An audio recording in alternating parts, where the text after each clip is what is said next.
હે અબોલા રાણીના કાનના કુંડળ, સાંભળ. મેલપુર પાટણ નામે નગરમાં ચંદ્રદિવ્ય નામે રાજા રાજ કરતો હતો. આ ગામમાં 4 મિત્રો રહેતા હતા. એક બ્રાહ્મણ, બીજો સોની, ત્રીજો સુથાર અને ચોથો સાળવી. આ 4 મિત્રો રાત દિવસ રખડ્યા કરે. તેમને કામધંધામાં સહેજ પણ રસ નહીં, ફક્ત ખાઈ પીને રખડ્યા કરે. આથી તેમના મા બાપ ખૂબ જ ચીડાતા. એક દિવસ ચારેયના મા બાપે 4 છોકરાઓને ખૂબ જ ઠપકો આપ્યો. તેથી 4 મિત્રોએ પરદેશ જઈ કંઈ કામધંધો કરવાનો વિચાર કર્યો. એક દિવસ 4 મિત્રો કોઈને પણ કહ્યા વગર પરદેશ કમાવા જવા નીકળી પડ્યા. રસ્તામાં એક ગામ આવ્યું. 4એ ત્યાં રાતવાસો કર્યો. તેમની પાસે સીધું હતું. એટલે બ્રાહ્મણે રસોઈ બનાવવાનું વિચાર્યું. તેણે સોનીને દેવતા લેવા ગામમાં મોકલ્યો. ગામમાં એક સોનીની દુકાન જોઈ. સોની દુકાનમાં દાગીના ઘડતો હતો. આથી પેલા સોની છોકરાને થયું કે કદાચ અહીં મને કામ મળશે. એટલે તેણે દુકાને જઈ દેવતા માગ્યો અને એણે પોતાની બધી હકીકત કહી સંભળાવી. દુકાનદાર સોનીએ કહ્યું, ભાઈ, તું સોની છે, તું મારે ત્યાં રહી જા. હું તને દાગીના ઘડતા શીખવી દઈશ અને મહેનતાણા તરીકે પૈસા પણ આપીશ. કાલ સવારે પાછો આવી જઈશ એમ કહી સોની દેવતા લઈ પોતાના મિત્રો પાસે આવ્યો અને કહ્યું, મને આ ગામમાં એક સોનીને ત્યાં કામ મળી ગયું છે. બધા મિત્રોએ કહ્યું, ભલે, તું આ ગામમાં રોકાઈ જા, અમે આગળ વધીશું. જ્યારે ઘેર પાછા ફરીશું ત્યારે અહીં થઈને જઈશું. સવાર પડતા જ સોની ગામમાં રોકાઈ ગયો. જ્યારે બાકીના 3 મિત્રો આગળ ચાલ્યા. આગળ જતા બીજું એક ગામ આવ્યું. ત્યાં સુથારને ત્યાં કામ મળી ગયું. સુથારને ત્યાં મૂકી બ્રાહ્મણ અને સાળવી આગળ ચાલ્યા. આગળ જતા એક ગામમાં સાળવીને વણકરને ત્યાં કામ મળી ગયું. વણકરે કહ્યું, તું મારે ત્યાં કામ કરે તો તને હું કાપડ વણતા શીખવું. એટલે સાળવી પણ ત્યાં જ રોકાઈ ગયો. હવે બ્રાહ્મણ એકલો જ રહ્યો. એ ચાલતો ચાલતો નર્મદા નદીને કિનારે આવ્યો અને ત્યાં એક ગુરુને ઘેર વિદ્યા ભણવા રહી ગયો. આમ 4 મિત્રો અલગ અલગ ગામમાં રોકાઈ ગયા અને પોતપોતાના હુન્નર શીખવા લાગ્યા. જોત જોતામાં 12 વર્ષ વીતી ગયા. બ્રાહ્મણ શાસ્ત્રો ભણીને સર્વ વિદ્યામાં પારંગત થઈ ગયો. તે ગુરુના આશીર્વાદ લઈ પોતાને ઘેર આવવા નીકળી પડ્યો. પાછા વળતા રસ્તામાં સાળવી જે ગામમાં રોકાયો હતો ત્યાં આવ્યો. તે ગામમાં સાળવીને મળ્યો. સાળવી પણ 12 વર્ષમાં સારી રીતે કપડાં વણતા શીખી ગયો હતો. તે બ્રાહ્મણ સાથે ઘેર આવવા નીકળી પડ્યો. બંને મિત્રો સુથારને ગામે આવ્યા અને સુથારને મળ્યા. સુથાર પણ પોતાની કારીગરીમાં પારંગત થઈ ગયો હતો. તે પણ પોતાના બંને મિત્રો સાથે ગામ આવવા નીકળી પડ્યો. 3 મિત્રો ત્યાંથી સોનીના ગામે આવ્યા અને સોનીને મળ્યા. સોની પણ પોતાના માલિકની રજા લઈ મિત્રો સાથે નીકળી પડ્યો. 4 મિત્રો ચાલતા ચાલતા ઘોર જંગલમાં આવ્યા. તેઓ 12 વર્ષ પછી મળવાથી પોતપોતાની વાતો કરી આગળ વધે જતા હતા. રસ્તામાં સાંજ પડવા આવી. 4 જણે એક વિશાળ ઝાડ નીચે મુકામ કર્યો. 4 જણે એક પહોર જાગવા નક્કી કર્યું. પહેલો વારો સુથારે લીધો. બીજા 3 જણ સૂઈ ગયા. ચાલવાને કારણે તેઓ ખૂબ થાકી ગયા હતા. એટલે તરત જ ઊંઘી ગયા. જ્યારે એકલો સુથાર જાગતો બેઠો. એકલા રાતનો પહોર કેમ કરીને વિતાવવો તે વિચારવા લાગ્યો. કંઈક વિચારતા તેને થયું કે લાવને એકાદ લાકડાની પૂતળી ઘડવા માંડું. તે તો તરત જ પોતાના ઓજારો કાઢી પૂતળી ઘડવા લાગ્યો. પૂતળી ઘડી રહ્યો ત્યાં તો એક પહોર પૂરો થઈ ગયો અને હવે જાગવાનો વારો સાળવીનો આવ્યો. સાળવીના ઉઠતા જ સુથાર સૂઈ ગયો. સાળવીની નજર પૂતળી ઉપર પડી. તેને થયું કે સુથારે કેવી સુંદર પૂતળી બનાવી છે, પણ તે વસ્ત્રો વગર સારી લાગતી નથી. એટલે તેણે પૂતળી માટે કપડાં તૈયાર કર્યા અને પહેરાવી દીધા. ત્રીજો પહોર થતાં જાગવાનો વારો સોનીનો આવ્યો અને સાળવી સૂઈ ગયો. સોનીની નજરે પૂતળી પડતા તે જોઈ રહ્યો. તેને થયું કે આ પૂતળી કેટલી સુંદર લાગે છે, પણ જો તેણે ઘરેણાં પહેર્યા હોત તો તેની સુંદરતામાં હજુ વધારો થાત. તેણે તરત પુત્રી માટે સુંદર ઘરેણાં બનાવી દીધા અને પહેરાવ્યા. હવે બ્રાહ્મણનો વારો આવ્યો એટલે સોની સૂઈ ગયો. બ્રાહ્મણ તો પુત્રી જોઈ નવાઈ પામ્યો. તેને થયું કે આવી સુંદર પુત્રી જીવ વગરની કેમ? તેણે તરત જ પોતાની વિદ્યા અજમાવી અને તેને જીવતી કરી. ઘડીકમાં તો તે બોલતી ચાલતી રૂપાળી સુંદરી બની ગઈ. બ્રાહ્મણ તો તેને જોતા જ તેના પર મોહી પડ્યો. થોડી વારમાં સવાર થતાં જ ત્રણેય મિત્રો જાગ્યા.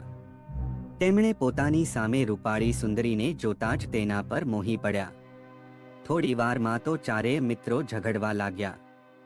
એક કહે આ સુંદરી મારી ને બીજો કહે આ સુંદરી મારી. વિક્રમ રાજાએ અહીં વાત અટકાવી પૂછ્યું, હે કાનના કુંડળ, હવે તું જ કહે કે એ સુંદરી કોની? સાચું કહેજે, ખોટું કહીશ તો તારી રાણીની હાંસી થશે. તરત કુંડળ ઉપર બેઠેલો વૈતાળ બોલ્યો, પુત્રી બ્રાહ્મણની. કારણ એણે એનામાં જીવ આપ્યો ને. આ સાંભળી અબોલા રાણી ગુસ્સે થઈને બોલી, અરે કુંડળ, તારામાં કાંઈ બુદ્ધિ છે કે નહીં? જીવ મૂકે તે તો ઈશ્વર કહેવાય. પુત્રી ઘડનાર સુથાર તો પિતા તુલ્ય ગણાય. વસ્ત્રો પહેરાવનાર સાળવી ભાઈ ગણાય. પરંતુ જેણે ઘરેણાં ઘડીને પહેરાવ્યા તે એનો પતિ થયો. આમ કહી તેણે કુંડળ ફેંકી દીધું. વિક્રમ રાજાએ કહ્યું, હે અબોલા રાણી, તમારો જવાબ તદ્દન સાચો છે. તમારી બુદ્ધિ માટે માન છે. પરંતુ તમે બોલ્યા એટલે એક પડદો છોડી નાખો.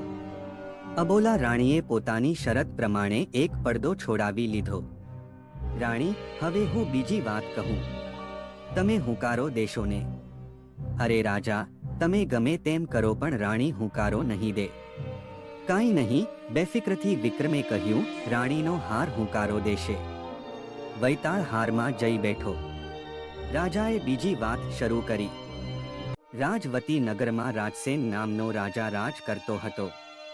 તે ભલો અને પ્રજાપ્રેમી હતો. તેની રાણી સત્યવતી પણ શાણી અને ઉદાર હતી. તેઓ બધી વાતે સુખી હતા. માત્ર શેર માટીની ખોટ હતી. રાજાએ પુત્ર પ્રાપ્તિ માટે મહાદેવજીનું તપ કર્યું. 6 મહિનાના તપ બાદ શિવજી રાજા પર પ્રસન્ન થયા અને તેને એક પુત્રનું વરદાન આપ્યું. વરદાનના પ્રતાપે રાણીને એક સુંદર કુંવર અવતર્યો. આથી રાજા રાણીના આનંદનો પાર રહ્યો નહીં. ધીરે ધીરે કુંવર 12 વર્ષનો થઈ ગયો. તેનામાં ઠરેલપણું આવી ગયું એટલે એક દિવસ રાજાએ કુંવરને બોલાવી કહ્યું, બેટા, હું દરરોજ શિવપૂજા કરું છું. હવે મારી વૃદ્ધાવસ્થાને કારણે આ નિયમ જાળવવો કઠિન થઈ ગયો છે. એટલે મારી જગ્યાએ હવે તું દરરોજ શિવપૂજા કર. કુંવરે તે વાત કબૂલ કરી. તે દરરોજ ભક્તિભાવથી શિવપૂજા કરવા લાગ્યો. કુંવર 18 વર્ષનો થતા રાજાએ તેના લગ્ન શીતળપુરની રાજકુમારી રૂપવતી સાથે કર્યા. પરંતુ કન્યાને વળાવવાનું મુહૂર્ત આવ્યું નહીં. એટલે કન્યાને ત્યાં જ રહેવા દઈ જાન પાછી વાળી. જોશીએ મુહૂર્ત કાઢી આપ્યું કે મહિના પછી કન્યાને તેડી જવી. મહિનો થતા રાજગોર કુંવરીને તેડવા ગયા. ત્યારે કુંવરીએ કહ્યું, હું તો કુંવરજી તેડવા આવશે ત્યારે જ આવીશ, તમારી સાથે નહીં આવું. કુંવરીનો સંદેશો સાંભળી રાજકુમાર પોતે તૈયાર થયો. તેણે પોતાના બાળમિત્ર પ્રધાનપુત્રને પણ સાથે લીધો. રસ્તે જતા એક શિવમંદિર આવ્યું. શિવમંદિરની પાસે એક સરોવર હતું. તેમાં સુંદર કમળો ખીલ્યા હતા. રાજકુમારે રથમાંથી ઉતરી સરોવરમાં સ્નાન કરી કમળો ચૂંટી લાવી શિવજીની પૂજા કરી. તેણે મનમાં નિશ્ચય કર્યો કે હે જટાધારી ભોળાનાથ, હું મારી રાણીને લઈને પાછો ફરીશ ત્યારે ફરીથી હું કમળ પૂજા કરીને જ જઈશ. રાજકુમાર અને પ્રધાનપુત્ર ત્યાંથી શીતળપુર આવ્યા. રાજકુમાર આવ્યાના સમાચાર મળતા તેમનો ધામધૂમથી સત્કાર કરવામાં આવ્યો અને માનપૂર્વક મહેલે લાવ્યા. 1.5 મહિનો સાસરે રોકાઈ રાજકુમારે વિદાય માગી. રાજાએ પોતાની કુંવરીને અઢળક દાયજો આપી રાજકુમાર સાથે વિદાય કરી. રાણીને તેડીને રાજકુમાર અને પ્રધાનપુત્ર પાછા વળ્યા. પ્રધાનપુત્ર રથનો સારથી બન્યો. રસ્તામાં પેલું શિવમંદિર આવ્યું. રાજકુમારે રથ ઊભો રખાવ્યો અને કહ્યું, તમે બંને રથમાં બેસી રહો. હું હમણાં જ શિવમંદિરમાં કમળ પૂજા કરીને પાછો વળું છું. કુંવર સરોવર પાસે ગયો, પણ ઋતુ બદલાઈ ગયેલી હોવાથી સરોવરમાં એક પણ કમળ હતું નહીં. રાજકુમાર મૂંઝાઈ ગયો. હવે શું કરવું તે વિચારતો શિવમંદિરમાં ગયો. તેણે વિચાર્યું કે કરેલો સંકલ્પ પાર પાડવો જોઈએ. એટલે તે શિવજી આગળ મસ્તક નમાવી બોલ્યો, હે ભોળાનાથ, સરોવરમાં કમળો સુકાઈ ગયા છે, પણ આ મારું શિર કમળ હજુ લીલું છે. આપ તેને કૃપા કરી સ્વીકારો. આમ કહી તેણે તલવારથી પોતાનું મસ્તક છેદી નાખ્યું. ઘણી વાર થવા છતાં રાજકુમાર પાછો આવ્યો નહીં, એટલે પ્રધાનપુત્ર મંદિરમાં ગયો. શિવજી આગળ રાજકુમારના ધડ મસ્તક અલગ પડેલા હતા. તે ગભરાયો કે મંદિરમાં મારા સિવાય બીજું કોઈ હતું નહીં, એટલે રાજકુમારની હત્યાનો આરોપ મારા પર આવશે અને મારી આબરૂ જતી રહેશે. માટે મરવું એ જ મારા માટે ઉત્તમ છે. આમ વિચારી તેણે મ્યાનમાંથી તલવાર ખેંચીને પોતાનું મસ્તક ધડથી અલગ કરી દીધું. ઘણી વાર થઈ છતાં પ્રધાનપુત્ર પણ પાછો આવ્યો નહીં, એટલે કુંવરી રૂપવતી ચિંતા કરવા લાગી. તે રથમાંથી ઉતરીને મંદિરમાં આવી અને જોયું તો બંનેના મસ્તક ધડથી કપાઈને અલગ પડેલા હતા. તે તો ચીસ પાડી ઉઠી અને ધ્રુસકે ધ્રુસકે રડવા લાગી. તેને ખબર ન પડી કે આ બંનેની હત્યા કોણે કરી. તેને થયું કે લોકો મને જ કલંકીની ગણશે અને મને હત્યારી ગણશે. આ કલંક મારા માતા પિતાના કુળને પણ લાગશે, માટે જીવવા કરતાં મરવું સારું. આમ વિચારી તેણે મરવા માટે મ્યાનમાંથી તલવાર ખેંચી ગળે મારવા જાય છે, ત્યાં તો મહાદેવજી સાક્ષાત પ્રકટ થયા અને બોલ્યા, હે પુત્રી, આત્મહત્યા એ મહાપાપ ગણાય છે, માટે મરવાનું માંડી વાળીને બોલ, તારે શું જોઈએ છે? કુંવરી રૂપવતી બંને હાથ જોડી બોલી, હે ભગવન, મારે બીજું કાંઈ જોઈતું નથી, ફક્ત આ બંને જણને જીવતા કરો એટલે બસ. પતિ વગરનું જીવન મારા માટે નકામું છે. મહાદેવજીએ કહ્યું, પુત્રી, તું બંનેના મસ્તક ધડ ઉપર ગોઠવી ઉપર એક વસ્ત્ર ઓઢાડી દે, એટલે થોડી વારમાં જ બંને સજીવન થઈ જશે. આમ કહી શિવજી અંતર્ધ્યાન થઈ ગયા. રૂપવતી તો દોડીને રથમાંથી એક રેશમી વસ્ત્ર લઈ આવી અને તરત જ છૂટા પડેલા મસ્તક એક એક ધડ ઉપર ગોઠવી દઈ વસ્ત્ર ઓઢાડી દીધું. થોડી વારમાં તો બંને સજીવન થયા અને આળસ મરડીને ઊભા થયા. પણ આ શું? રાજકુમારના ધડ ઉપર પ્રધાનપુત્રનું મસ્તક અને પ્રધાનપુત્રના ધડ ઉપર રાજકુમારનું મસ્તક. ઉતાવળમાં થયેલી ભૂલ બદલ રૂપવતીને ખૂબ જ પસ્તાવો થયો. તે મૂંઝાવા લાગી કે આ બંનેમાંથી પતિ કોણ ગણાય. વિક્રમ રાજા અહીં વાત અટકાવી બોલ્યા, હે અબોલા રાણીના હાર, આ બંનેમાંથી રૂપવતીનો પતિ કોણ ગણાય? સાચું કહેજે, નહીતર અબોલા રાણીનું માન ઘટશે. તરત જ હારમાં રહેલો વૈતાળ બોલ્યો, આમાં શું? કુંવરીએ લગ્નવિધિ વખતે કુંવરનો હાથ ઝાલ્યો હતો, માટે કુંવરનું ધડ હોય તે જ કુંવરીનો પતિ ગણાય. વળી માનવ શરીરમાં મસ્તક કરતાં ધડનો ભાગ મોટો હોય છે, માટે કુંવરનું ધડ છે તે જ કુંવરીનો પતિ ગણાય. અબોલા રાણીને આ જવાબ ખોટો લાગ્યો, એટલે તેનાથી રહેવાયું નહીં અને તરત જ ગુસ્સે થઈ બોલી ઉઠ્યા, હે હાર, તને ધિક્કાર છે, તે તો મારું નામ લજવી નાખ્યું, તું મારા ગળામાં રહેવાને લાયક નથી.